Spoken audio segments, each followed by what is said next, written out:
So who's this woman that plays such a pivotal role in your divorce? And no, it's not your ex-wife. It's someone else. And you're probably asking yourself, like, what are you talking about, Ferdo? If, I never cheated, I was a faithful man, I always did things by the book. Well, in this video, we're going to talk about the immense role this woman played in your life. And you're probably unaware of it, not only in your life, but also mostly in your marriage and in your intimate relationships. I was unaware of it for about 41 years until my divorce happened, and it made me dig deep and kind of really see myself and what happened, what went wrong. So in this video, we're going to discuss that. And some of you, it's not the hot girl at the coffee shop. It's not an ex you probably bumped into Facebook or you chatted with or whatever. It's drumroll please, it's your mother. Yes. The relationship you have with your mother will determine the relationship you have with your intimate partners, primarily your wife, your girlfriend, whoever you have an intimate relationship with. Because that relationship between your mom and yourself is how you start to model the relationship you have with other women. So for example, in my case, my mom was physically and verbally abusive to me. So I always protected myself from the feminine, from women. I always said, they have an ulterior motive, or they want something from me, or they're going to hurt me one way or the other. Because that's how I viewed the relationship with my mom. So you got to ask yourself, how do you view the relationship with your mom? Well, and how is the relationship with your mom? Number one, how is it? Do you talk to her? Do you love her? Do you say, I love you? Do you call her by mom? Do you call her by first name? Is she someone important in your life? Is she not someone important in your life? But not only that, also how you think of her, your perception of her. That's called subconscious communication, because that perception will also be felt by your mom and by others. So how you have that, write down the relationship you have with your mom and what's the dynamic, and chances are that's probably the same relationship you had with your ex-wife. Yep, sorry to break it to you, but it's true. And it's not until you heal that relationship, it's not until you mend that relationship, it's not until you heal it's called the mother wound, that you can and you will not be able to express unconditional love. And the reason why is because the mother is the first source of a child's love. The child comes out of the mother gives the child breast milk, gives him life. So this relationship with your mom, how you view it, how you interact, is your relationship with love. And it's interesting, my ex-wife would always tell me that I had to heal the relationship with my mom. And I didn't really pay attention to her because she's a life coach. But it was true. And I did the best I could. I was busy with work and my business, and I did talk therapy. But I avoided it because I was just like, it's just too annoying. It's too painful. But when the divorce happened, as you guys very well know, all these emotions start bubbling up. They all come to the surface. And if you haven't realized this now, you'll start realizing that a lot of the emotions have nothing to do with your ex-wife, but have a lot to do with childhood trauma, with childhood unhealed pain that was triggered by the separation, that was triggered by the divorce. So you're asking yourself, like, why do I feel this way about the divorce, or why I have all these emotions that are coming up? The truth is, all this is coming up because you have not healed these wounds that have been there hidden for decades, for many decades. So healing that is of utmost importance, because if you don't tackle that now, if you don't address that now, it's going to repeat in your next relationship. If you can sit here and say your ex was this, your ex was that, your ex cheated, she left you, she was a bitch, and all that may be true, but if you carry that resentment, if you continue to build resentment and carry that resentment with the feminine, you're going to take it to the next relationship. Because at first, the first relationship is going to be awesome. It's going to be sunshine and lollipops and puppies and rainbows. But you'll soon realize that you're going to be with another human being, that there's going to be disagreements. And then, maybe you start protecting yourself. Maybe you start withholding love. Maybe you start withholding affection as a means of punishment. I know I did that when in my marriage because I felt that I needed to protect myself. But why did I feel I needed to protect myself? Because I felt I needed to protect myself from my mom. Because like I said, when I was younger, my mom physically and emotionally abused me. So look at that relationship, see it for what it is, take out a piece of paper, write down, or maybe do it in an Excel sheet like I do, write down what sort of relationship you have with her, what are the interactions, not only the actual relationship, like I said, but the subconscious, how you see her, how you view her, what you feel towards her. Because there's a very high possibility and probability that that's how you're interacting with your life. And if it's in a negative way, like it was mine, she's going to feel it. If she feels that you're withholding love and affection, then obviously she's not going to feel wanted, so on, so on, and so on.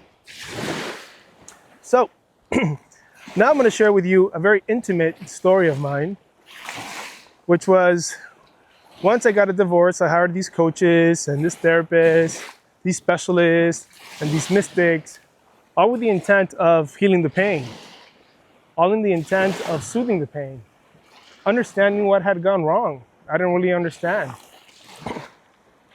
And each of them, as they dig deeper, it was all the same answer. You need to heal the mother wound. You need to heal the mother wound. You need to heal the mother wound. And it wasn't until recently that I actually did that. So I went, and this is very vulnerable for me and very intimate for me, but I'll share it with you guys. Because I ended up going to my mom's house. And I sat on the couch. And as soon as I sat at the couch, I started crying. And my mom was like, well, why are you crying? And I just cried like a baby. I cried like a baby. I cried like a baby. And she thought it was about the divorce or something, or about the kids. And I was like, I just wanted you to hold me, Mom. She's like, what? I just want you to hold me. All I wanted you for is for you to hold me and give me love and not beat me. Why did you have to beat me? And she expressed some of the reasons why she had to beat me, and we'll talk about that in the next video. But I allowed myself at 41 years old to completely surrender to the feminine, to completely surrender to the moment, and I threw myself on her chest, and I must have cried on her chest like for 20 minutes. No lie. Just sobbing like a little boy. Because I was returning back to that moment when I was a little boy, when that was what I wanted. I wanted to be held. I wanted to be loved. I wanted to feel love from her. I didn't want to protect myself from my mom. I didn't want to protect myself from the ultimate source of love that there is, which is the mom. I wanted to experience what love was. And in that moment, I did that at 41 years old, grown-ass adult. Just there, sobbing and crying and talking to her. And then we hugged, and I did something I hadn't done in decades. We sat on the couch, and I held her hand as I was still crying, and I told her that I loved her, but this time I really meant it from my heart. And I was able to let that go, like let that scared little child who was living inside of me feel love for the first time, and feel like I didn't have to protect myself from the first source of love, which is my mom. And then understand my mom for the reasons why she did what she did. She was very wounded. She came from a household where she was also physically abused. And she was in a marriage with a lot of resentment. And it just translated to her taking a knot on me. That was what we were going to talk about in the other video. So from this place of compassion, then now I can have compassion for my mother, understanding that she's a human being and she did the best she could. She did the best she could with what she could, with what she had. And it was very healing. It was very healing.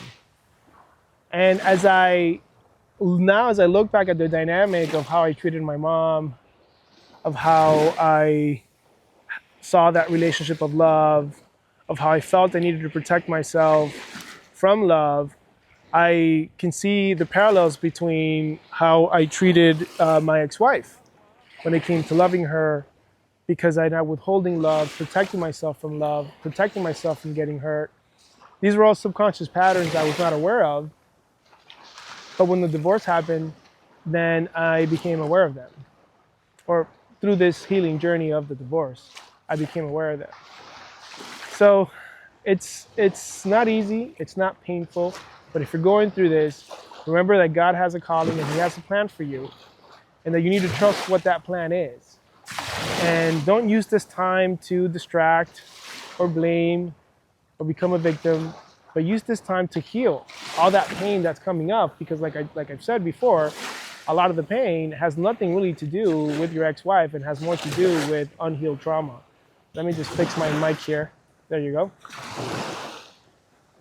And if you want to work with me and we can help you, that's what we do here at Divorce to Dominance. We help you from the pit of divorce turn into a dominant lifestyle, not right now, but also moving forward.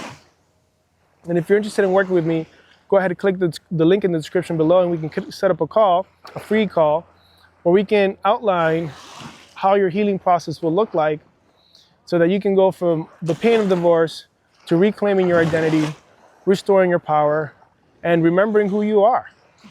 This is only a moment in time in your life, and you'll get through this. But getting through it alone is obviously more difficult than when the group of men and someone who's been through there before that can help you and coach you along your way, so that you can find that healing that you need. So that's what I have for you guys. That's the other woman. That's maybe one of the main reasons why the divorce happened. You might not be aware of it. When it comes to how you interacted, it's the relationship with your mom. It's painful, guys.